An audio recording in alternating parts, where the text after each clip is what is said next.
The Incredible Hulk, Volume 2, Number 25, witnessed what fans arguably consider Hulk's best fight with Emil Blonsky, also known as the Abomination. But before we dig into this book, we need to go back to book number 24, where we find Banner remembering his late wife Betty, who was poisoned and killed by the Abomination. Banner writes a letter for Betty, following the advice of Doc Samson. He goes back in his memories to his troubled childhood and remembers how caring his mother was and how she used to stay up with him all night when he was sick. But he doesn't have much to say about his abusive father, as he remembers a lot of crying and screaming where he was involved. This is the reason why he ended up being such a solitary kid. The school was his great escape, as he gravitated towards study, while other kids were outside playing or flirting with cheerleaders. He also remembers the accident which turned him into the Hulk, and he thinks that he never really stopped all the screaming and the crying. Years after they got together, Banner couldn't believe how lucky he was for having Betty, as she reminded him of his mother from the first time he ever laid eyes on her. He used to wake up in the middle of the night just to stare at her, to make sure that she was still there, as watching her sleep used to calm him down.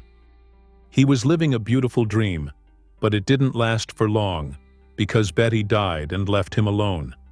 He can't even imagine seeing her again after his death, because even though Banner is dying of amyotrophic lateral sclerosis, it's just his human part which is going to disappear, as he will be trapped inside the undying Hulk and will live forever, wishing to die every single day. The Abomination killed Betty because he blamed Banner for all his misery.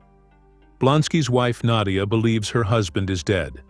She mourns and she forgets, and Blonsky realizes that he will never have her back after transforming into this monster, and decides to take from Banner what has been taken from him. Later on, Banner meets Doc Samson, who tells him that he read what he wrote, remarking that not too many people would easily make a comparison between their wife and their mother. Banner tells Samson that he can't forget that the Abomination killed Betty, and that it was Professor Hulk who listened to the Abomination's confession and decided to forgive him for killing Betty. It wasn't Banner who made this decision, as it was someone else who came to terms with her murder. Hours later, Banner is seen sitting outside, watching as Samson and his girlfriend cuddle indoors.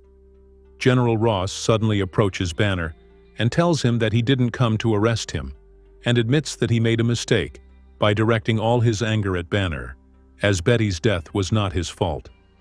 He offers Banner to work together to bring the Abomination into justice, but Banner says that he is not interested because Betty is dead, and he has come to terms with this fact. Ross tells Banner that there's something he needs to see, and together they go to the secret base, known as Area 51, where they first pinpointed Blonsky's location by tracking his radiation signature. All the equipment in the base is left by General Riker after his disappearance. Ross tells Banner that Blonsky has been running a writing class in a New Hampshire library near the Duncan Reservoir, and one of Ross's operatives has infiltrated his class and has been monitoring the situation. Ross then takes Banner into a private room where he keeps Betty's body in stasis. Banner is shocked to see his wife and thinks for a second that she might be still alive, but Ross tells him that she is dead. He just managed to keep her in stasis, hoping that one day they would find a way to help her out. Banner breaks down, and Ross tries to condole him, saying that it was Blonsky's fault, because he was the one who murdered her and took her away from her family, and now it's time to bring him to justice. Banner tries to resist the transformation, remarking that he would kill Blonsky for what he did, but finally subdues to his rage and hulks out. Hulk destroys the base, yelling that he will kill Abomination for hurting Betty, before smashing his way out of the facility. Meanwhile, the Abomination is lying deep in the water, trying to forget everything about his miserable life. When he comes out, however, he is attacked by the Hulk, who lands with great force and hits him hard. Blonsky fights back and hits the Hulk, remarking that it took Banner long before coming for his revenge. They clash with great force, with Hulk saying that he will kill Blonsky for hurting Betty. Blonsky headbutts the Hulk, saying that his head is a lot harder, before tossing him away. He tells Hulk that he's always been superior in strength and tenacity, and nothing has changed, then knocks Hulk with a powerful punch that makes him bleed. Hulk becomes angrier than before and attacks Blonsky, where they fall into the water. Blonsky tries to put Hulk in a chokehold, but Hulk uses his powerful legs to push Blonsky into a dam, destroying it. Blonsky then comes out of the water and says that humanity will not feel sad for Hulk's death. Hulk comes out and hits Blonsky from behind, but Blonsky hits Hulk back and makes him bleed. Hulk's blood is red in this book, and not green as depicted in other fights.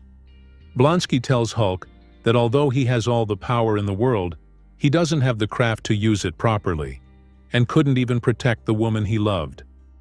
Hulk becomes enraged upon hearing that and punches Blonsky with great force that his eye is popped out of its socket. Blonsky tells Hulk that he killed Betty, who becomes worm food, and there's nothing he can do to bring her back. Hulk pounds on Blonsky, telling him that Betty is not dead, but only hurt. He takes all his anger and hatred out on Blonsky and is about to deliver the final blow when he finally reverts back to Banner.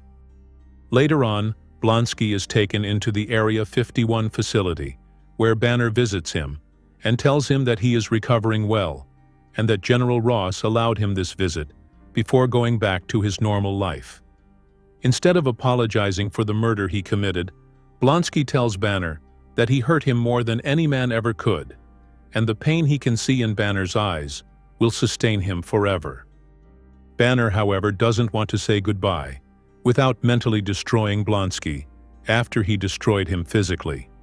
He tells him to look at the screen, to watch a footage of Blonsky's last meal with his wife Nadia, before going on his mission to the United States, which ultimately led to his transformation into the Abomination.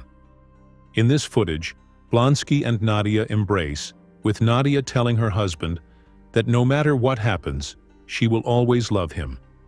Blonsky begs Banner to turn it off, but Banner says that he will not do that, as the footage will continue to play, so that Blonsky can finally understand the hell that Banner has lived every day, since Betty was murdered.